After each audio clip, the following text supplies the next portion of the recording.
আজ আমরা ঘুরতে ঘুরতে চলে এলাম গঙ্গার ধারের ছোট শহর কোন্নগরের মধ্যে অবস্থিত এই সুন্দর মনোরম পরিবেশের মধ্যে। আশা করি আপনারা কিছুটা আন্দাজ করতে পেরেছেন আমি ঠিক কোন জায়গাটার কথা বলছি। ঢুকেই দেখি অসম্ভব সুন্দর বুগনভেলিয়া, অর্থাৎ আমরা ছোটবেলায় যেটাকে কাগজ ফুলের গাছ বলে জানতাম, সেটির সুন্দর দৃশ্য। এটি দেখে প্রথমেই মনটা শান্ত হয়ে গেল। হ্যাঁ, আপনারা ঠিকই ধরেছেন, এটা সেই হেরিটেজ প্রপার্টি অবনীন্দ্রনাথ ঠাকুরের বাগান বাড়ি। এই ঠাকুর টাইটেলটা শুনলেই আমাদের মনে কোথাও একটা যেন রবীন্দ্রনাথ ঠাকুরের কথা মনে পড়ে যায়। হ্যাঁ, ইনিই হলেন রবীন্দ্রনাথ ঠাকুরের ভ্রাতুষ্পুত্র। এটা যেহেতু হেরিটেজ প্রপার্টি, তাই এটির ভিতরে ঢুকতে গেলে টিকিটের প্রয়োজন হয়। এখানে এক একজনের টিকিট লাগে মাত্র 10 টাকা করে। কোন্নগর পৌরসভা বর্তমানে এই প্রপার্টিটির রক্ষণাবেক্ষণ করছেন। যেহেতু এটা হেরিটেজ প্রপার্টি, এখানকার কিছু নিয়মাবলী আছে যেগুলো একটু মন দিয়ে আপনারা দেখে নেবেন।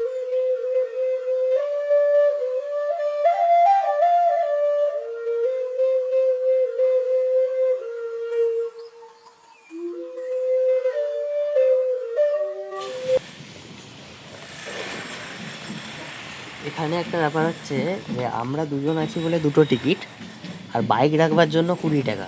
সেই জন্য কিন্তু টিকিট দিয়ে দিয়েছে, 4টে টোটাল টিকিট দিয়েছে, মানে 40 টাকা নিয়েছে আমার থেকে। এই জায়গায় আমি 10 টাকা নিতে ভুলে যাই, 50 টাকার নোট দিয়েছিলাম আর আমাদের বিল হয়েছিল 40 টাকা। আবার 10 টাকা ফেরত নিতে যাচ্ছে।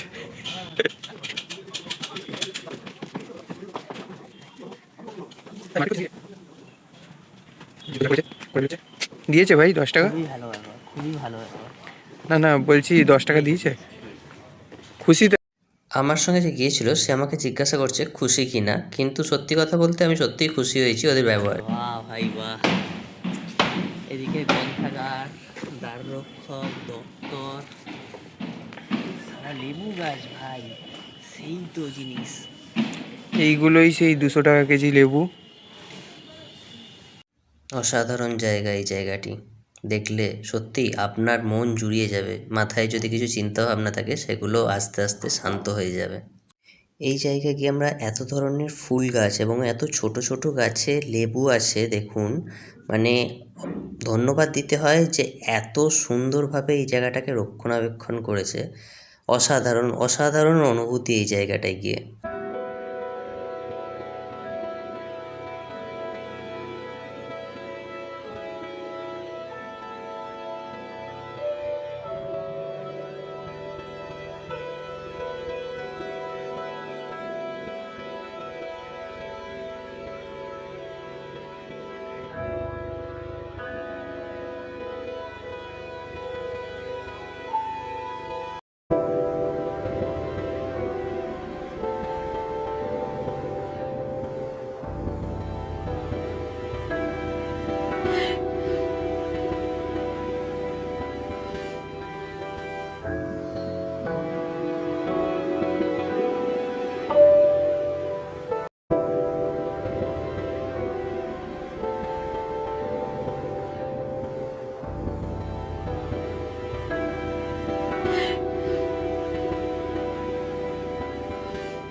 এখানে আপনারা অনেক বনসাইও দেখতে পাবেন, যেগুলো খুবই সুন্দরভাবে সাজানো আছে।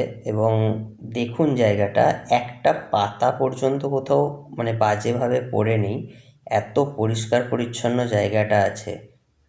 এটি অবনীন্দ্রনাথ ঠাকুরের পৈতৃক বাড়ির অংশ। এখানে অবনীন্দ্রনাথ ঠাকুরের শৈশব এবং কিশোরকালের বেশ কিছুটা সময় এই গঙ্গার ধারের বাড়িটিতে কাটে।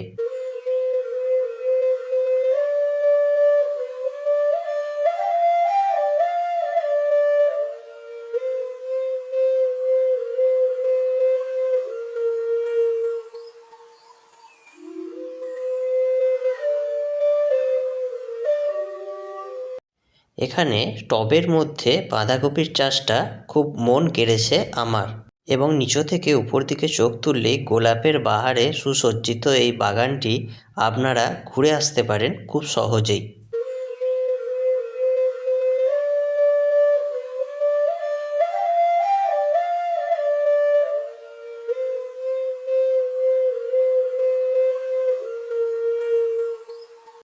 মেন গেট দিয়ে ঢুকে আমরা ডান দিকে পেয়ে যাব কয়েকটি ঘর। তার মধ্যে প্রথমে আছে রন্ধনশালা মানে রান্নাঘর, এবং তার পাশেই ভাঁড়ার ঘর। এই জায়গাটি এই কালো বর্ডার করা লাল সিমেন্টের যে দুয়ারটা আছে, এটি বাঙালির ঐতিহ্যই বলা চলে। আজকালকার দিনে এইরকম জায়গা আর দেখা যায় না। এবং ভাঁড়ার ঘরের পাশে আমরা পেয়ে যাব গ্রন্থাগার। এইখানকার কড়িকাঠের যে সুন্দরতা সেটি সম্পূর্ণ রকমভাবে খুলেছে তার দেওয়ালের সাদা রঙের জন্য। এবং গ্রন্থাগারের পাশে আমরা দ্বার রক্ষকদের ঘর দেখতে পাচ্ছি।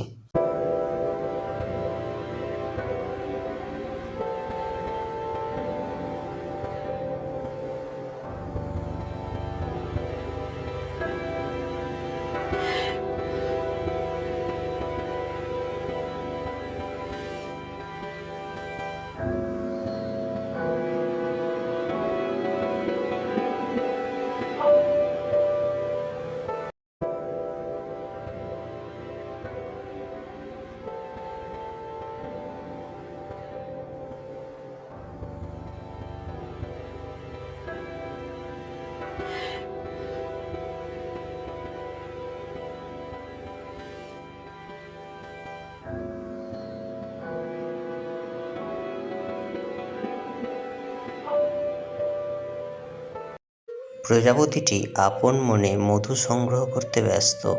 সে তার নিশ্চিন্ত মনে তার কাজ করে যাচ্ছে।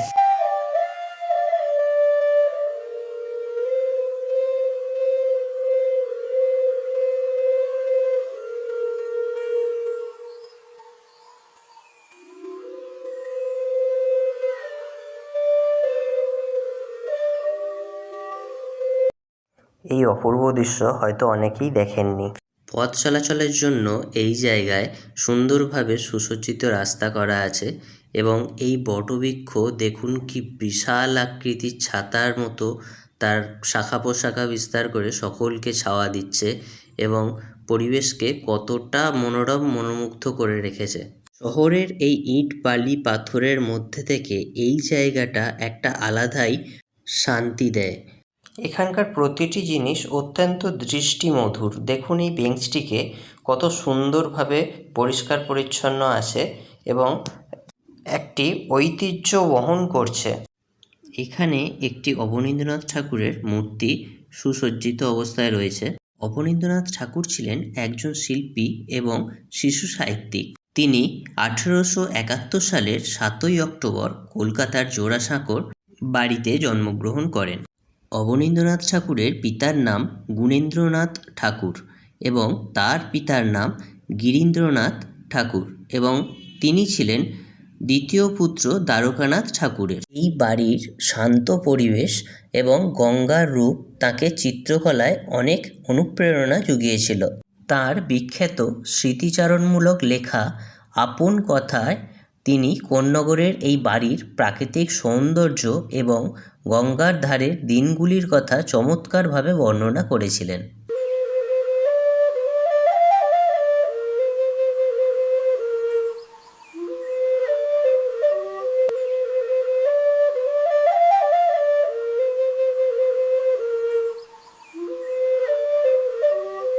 এই বাড়িটির মধ্যেই সমস্ত আঁকাগুলি সংরক্ষিত করা আছে।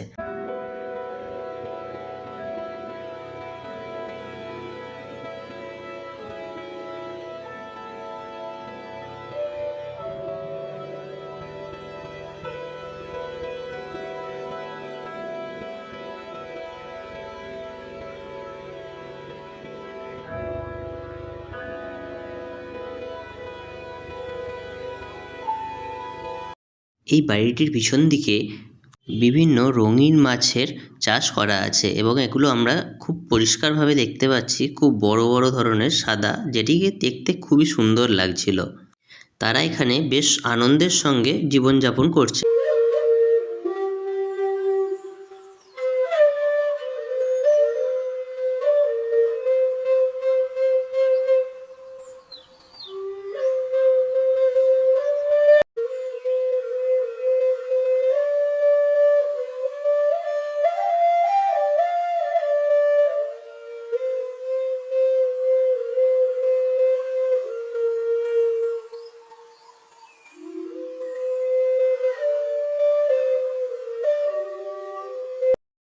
সামনেই দেখতে পাচ্ছি আমরা গঙ্গা বয়ে যাচ্ছে এবং চারিদিক সবুজে ঘেরা।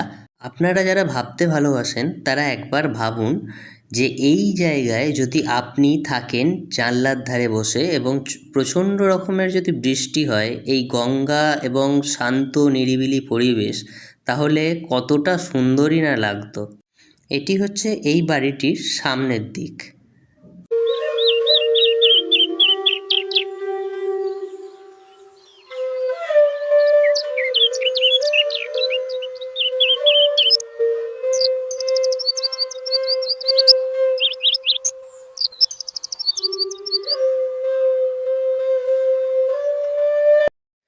এই শান্ত গঙ্গা এবং রৌদ্রোজ্জ্বলমল সবুজে ঘেরা প্রাকৃতিক পরিবেশ দেখে যে কারুর মন এবং মস্তিষ্ক কিছুটা হলেও আরাম অনুভব করবে।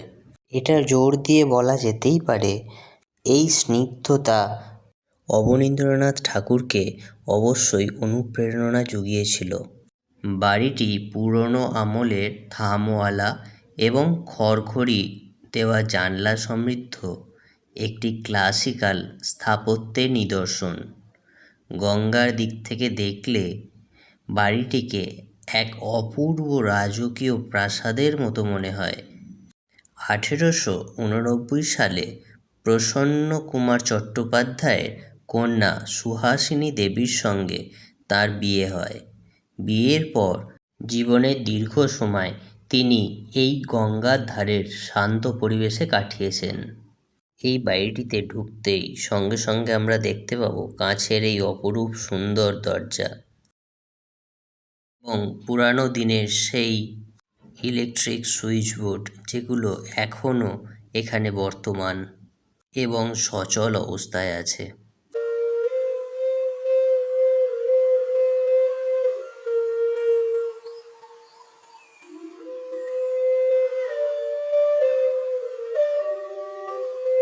এই পাখা বর্তমানের দিনে আর তো দেখাই যায় না।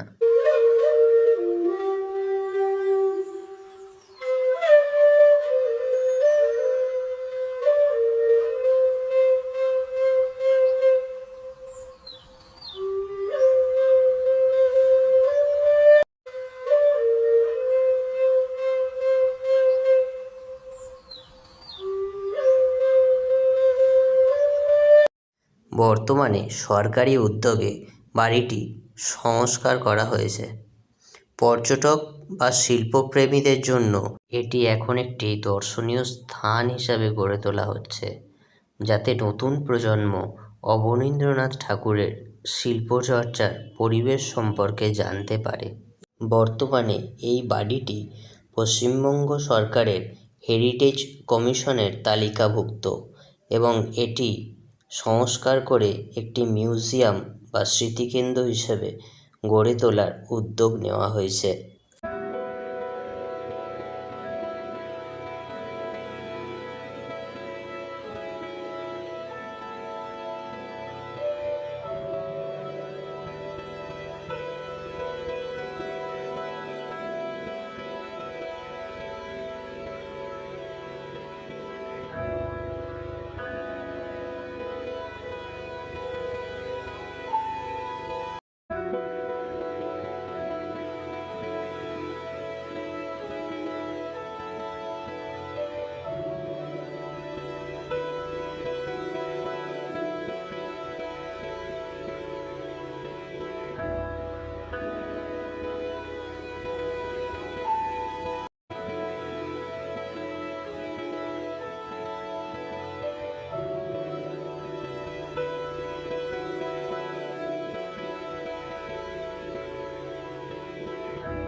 হয়তো এই জানলার ধারে বসেই শিল্পী তার শিল্পের জন্য অনুপ্রেরণা পেয়েছিলেন।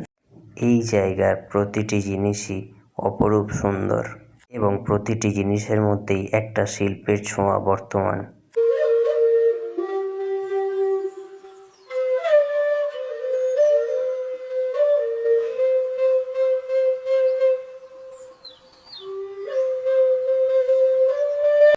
আজকের ঘোরা এই পর্যন্তই। আমরা বাড়ি ফেরবার রাস্তায় ছিলাম। তবে যাবার আগে এখানে আসবার রাস্তাটা বা আপনারা এখানে আসবেন কিভাবে সেটা জানিয়ে দিই। রিষড়া থেকে হিন্দ মোটর জিটি রোড ধরে যাওয়ার পথে রাস্তার বাঁ দিকে এই জায়গাটি পড়ে। ঠিক ফ্লিপকার্ট মিনিটসের অপোজিটে রাস্তার উল্টো পাশেই এটা পড়ে। অথবা কোন্নগর স্টেশনে নেবে টোটো বা অটো করে জিটি রোডে আসতে হবে। ওখান থেকে এটি আসতে পারবেন খুব সহজেই। এই জায়গাটি কেমন লাগলো আপনারা অবশ্যই জানাবেন এবং বেশি করে শেয়ার করে সবাইকে জানিয়ে দেবার সুযোগ করে দেবেন। কমেন্টে জানাবেন আপনারা এসেছেন কিনা আগে।